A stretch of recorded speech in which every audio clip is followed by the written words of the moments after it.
Hello everyone, আমি নাহিন। এটা আমার ডেলি ভ্লগ। এটা নেপালের vlog.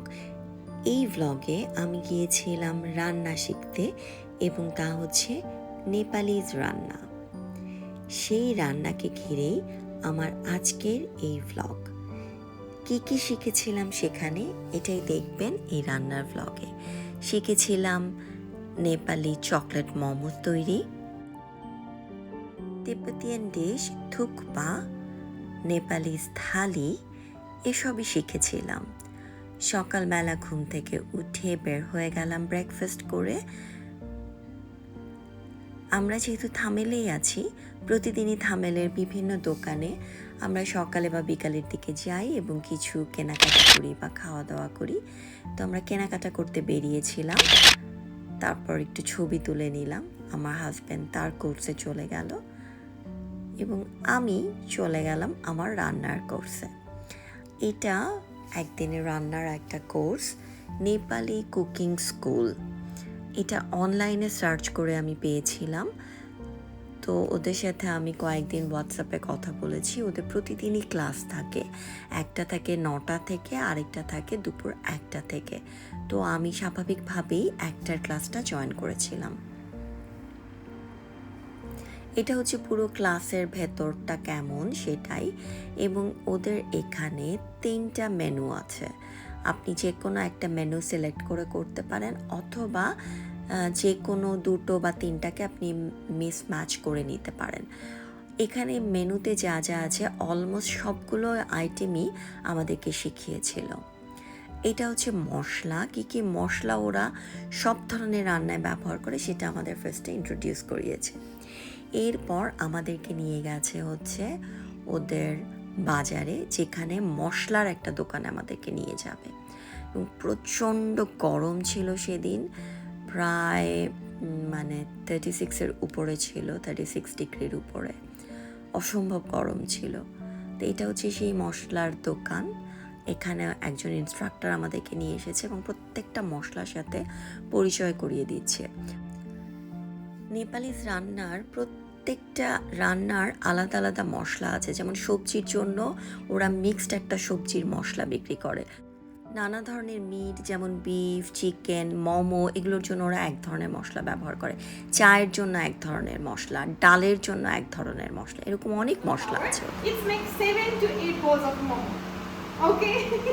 So I'm just using like a little less of half quarter cup. It makes 2 momos. Okay? Yeah. What did you did within 3 months? I did trekking. Yeah, which trek you did? I did 3 passes trek. Did you? Yeah. Masala tea? Okay, it's wonderful. Yeah. Those person who are newly coming our home, so first of all we'll always offer by the tea, then after what do you like? Sweets, normal, less? What did you prefer? Less please. Less, I don't take Okay. sugar. So I'm just using half spoon for 1 cup, so I'm just using 1.5 here, okay? Not more. 1.5. So after adding everything, we have to boil it for 2 minutes. It changes into the lightly brown color, then it's done. Actually, this one is a boiled milk, that's why it just takes sauteing. And if you put everything over there, it takes normally 5 to 7 minutes time. And if you just use like a raw milk without boiled, you can't feel the proper flavor of the tea masalas and tea leaves, because the raw milk have their own strong flavor. Yeah. That's why while making tea, you have to always boil the milk, okay? Yeah. Then you can.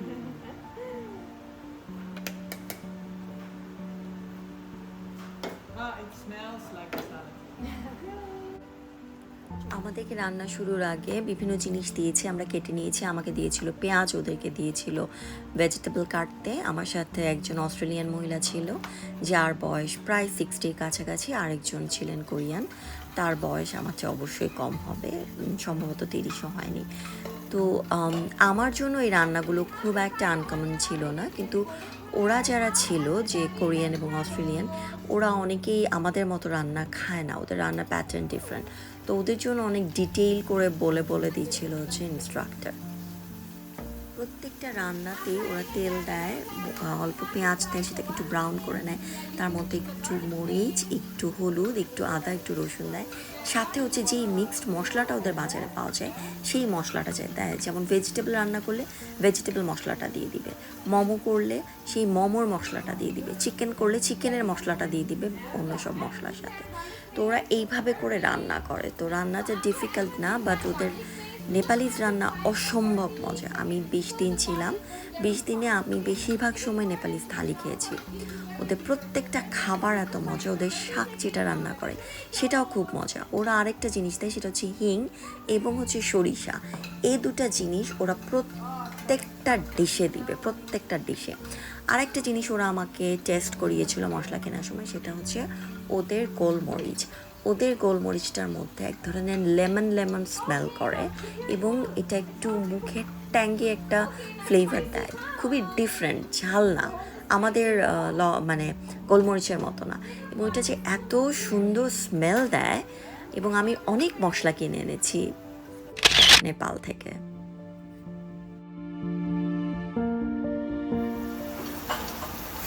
So after adding the lentils with water, again we have to use 1 bowl of water, okay? Because lentils need to be soft.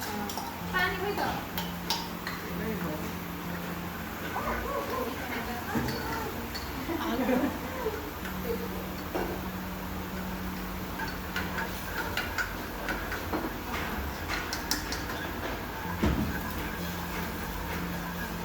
Okay, now spice. এই দিদি রান্নার কাজে সহযোগিতা করছিলেন, এবং ওরা সব রান্নাই কিন্তু প্রেসার কুকারে করে, ইভেন ভাতটাও প্রেসার কুকারে করেছে। You can use brown rice, red rice, longer grain, short grain, any kind of rice. First of all, we have to clean our rice 2 to 3 times with the water. Because sometimes we get it like a brown wrapper and then if you take 1 cup of rice, add 1.5 of water. So while making rice here, we are using ghee. Do you know ghee? Yeah. Yeah. Do you like it? Yeah. Okay. এটা হচ্ছে থুকপা, যেটা আমরা রান্না করেছি। এটা নুডলসের সাথে সবজি দিয়ে রান্না করে, এবং এটা খুবই ইজি একটা প্রসেস, বাট ওদের সেই স্পেশাল মশলাটা আছে, যেই মশলাটা আপনাকে এখানে অ্যাড করতে হবে এটা রান্না করার জন্য। এবং এই থুকপা খেতেও কিন্তু খারাপ না, মজা, একটু টক টক একটা ফ্লেভার আসে মশলাটার জন্য, এবং খেতে ভালো লাগে, সুপ একটা বিষয়। এটা হচ্ছে সবজি রান্না করা।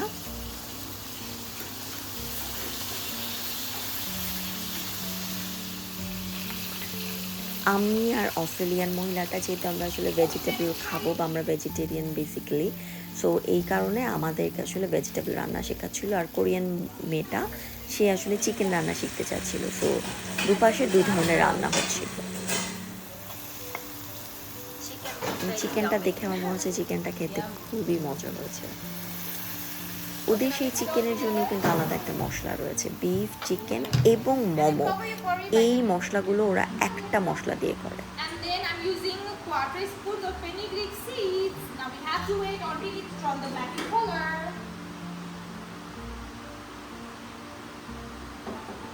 Then we are using garlic, chunky garlic. Oh, yes, I love that. I love Greens garlic. and the chunky garlic. Yeah. Then I'm using the bok choy here. So instead of the bok choy, you can use any kind of spinach, you can use any kind of green leaves, okay? Yeah. So now I'm going to using this one.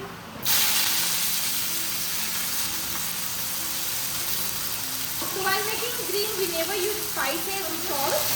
After using a salt, the green started with the water. That water needs to be dry, then it's done. While making green, we never cook longer time. If you cook longer time, there is no any mineral, vitamin. আমি নেপালে যে কয়টা শাক খেয়েছি, এত মজা শাকগুলো, আমি জানি না কেন, আমি কিন্তু ঢাকায় এই পরিমাণ শাক খাই না। এবং ওদের মাছ, নেপাল তো আসলে মাছের জায়গা না, কিন্তু ওদের মাছগুলো এত মজা করে রান্না করে, যে কয়টা জায়গায় আমি মাছ খেয়েছি।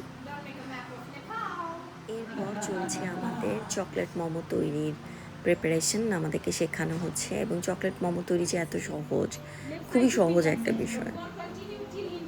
মানে এখানে প্রত্যেকটা রান্নাই অনেক সহজ ছিল, বাট মশলাটা ডিফারেন্ট। বারবারই একটা কথা আমি বলছি, পুরো রান্নার স্বাদই পাল্টে যায় ওদের মশলার জন্য। এবং এই প্রসেসটাই আমি আসলে দেখতে এসেছি এবং কতটুকু পরিমাণ দেয়। ওরা যে মাসালা টি করে, মাসালা টি বাইরে থেকে ইন্ডিয়া থেকে অনেকবার মাসালা কিনে নিয়ে এসে বানিয়েছি, কিন্তু সেম হয় না, কারণ একটা পরিমাণ আছে।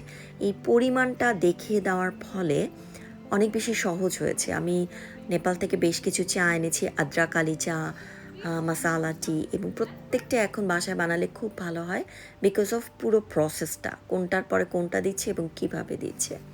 রান্না কিন্তু তাই, টাইমিং রান্নার জন্য খুব ইম্পর্ট্যান্ট। টাইমিংয়ের উপরেই স্বাদটা নির্ভর করে। সেই টাইমিংটাই আসলে এখানে দেখানো হয়েছে, এবং মশলা, আর কিছু না।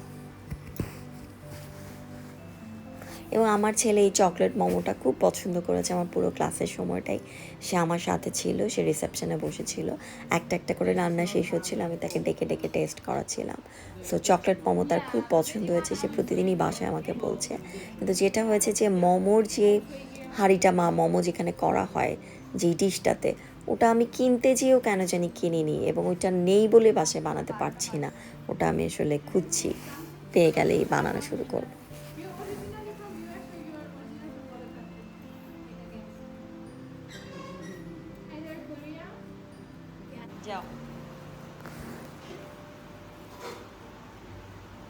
দু ধরনের মোমো শিখিয়েছে। চকলেট মোমো হলে সেটা কিভাবে ফোল্ড করতে হবে সেটা, আর যদি ঝাল চিকেন বা প্রন মোমো হয় সেটার জন্য ফোল্ডিংটা কেমন হবে সেটা দেখিয়েছে। এই যে এগুলো সবই আমরা রান্না করেছি এবং পুরো ডিশটা সাজিয়ে আমাদেরকে দিয়েছে। তার আগে কিন্তু আমাদেরকে এক বাটি থুকপাও খেতে হয়েছে। এটা হচ্ছে চকলেট মোমো। খুবই ডিফিকাল্ট ছিল এতগুলো খাওয়া। আমি একটু নষ্ট করেছি খাবার। এই যে দুজন ইনস্ট্রাক্টর, একজন আমাদেরকে মশলা চেনাতে নিয়ে গিয়েছিল, আর একজন আমাদেরকে পুরো ফুল কোর্সটা করিয়েছে। এরপরে এখানে দুপুরে বেলায় বেরিয়ে গেলাম, কাজটা শেষ করে, এখানে ক্লাস শেষ করে, এবং পুরো গা দিয়ে রান্নার গন্ধ বেরোচ্ছে, মানে অসম্ভব বাজে গন্ধ বেরোচ্ছে। আমি কিন্তু শাওয়ার টাওয়ার করে গিয়েছিলাম। যাই হোক, এখন একটু হোটেলে ফিরে যাচ্ছি। এটা হোটেলের আমাদের পেছন দিকের এন্ট্রান্স, মানে আমাদের হোটেলটা যেই মেইন গেটটা, তার আসলে পেছন দিকের রাস্তায় গিয়েছিলাম এটা শিখতে। এই পেছন দিকের রাস্তা আমাদের আসলে খুব একটা যাওয়া হয়নি, বাট শেষের দিকে আমি অনেকবার গিয়েছি, এবং অসম্ভব দারুণ দারুণ ক্যাফে, স্পা এবং শপিং এরিয়া আছে। তারপর বিকালে বেরিয়ে সবার আগে আমি একটা চা খেয়ে নিলাম। আমি তো আসলে লাঞ্চ করে ফেলেছিলাম ওদের সাথে, আমার ছেলে খায়নি, সো তাকে বিকালে নিয়ে বের হয়ে তাকে একটু কিছু খাওয়ালাম।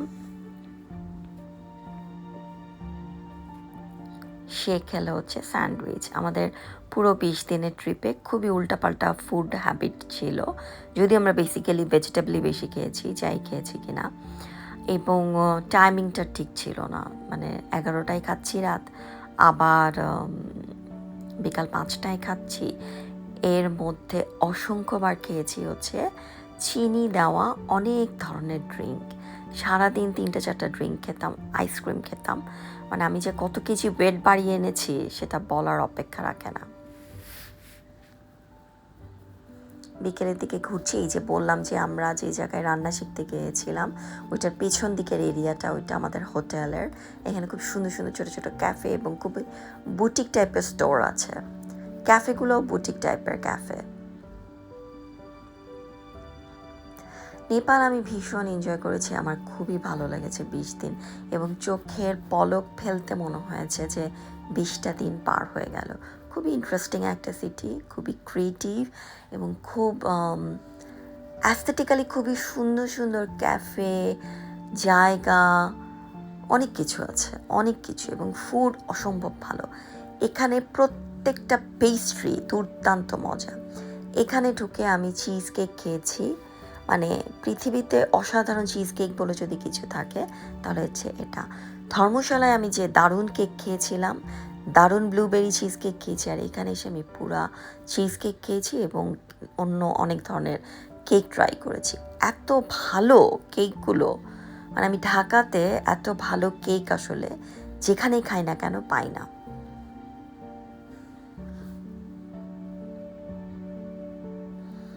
এরপর আবার মার্কেট টার্কেট ঘুরে রাত 10টায় আমরা আবার আরেকটা ক্যাফেতে বসেছি। সেটা তো হচ্ছে একটা কোল্ড কোনো ড্রিঙ্ক খাবো বলে, কোনো বেভারেজ নেবো বলে। সো এখানে আমরা কোল্ড কফি নিলাম। মানে সারাটা দিন খালি খেয়েছি, ঘুরেছি আর শপিং করেছি। এবং খুবই ছোট্ট ছোট্ট sweet sweet cute cute cafe আছে সব। আর যদিও কিছু ইনসিডেন্ট আমার সাথে ঘটেছে, কিন্তু বেশিরভাগ মানুষই ভালো এখানে।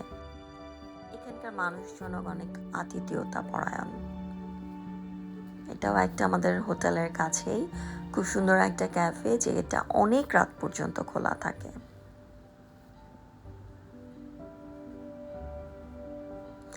এই সেই ড্রিঙ্কটা মোটামুটি ছিল।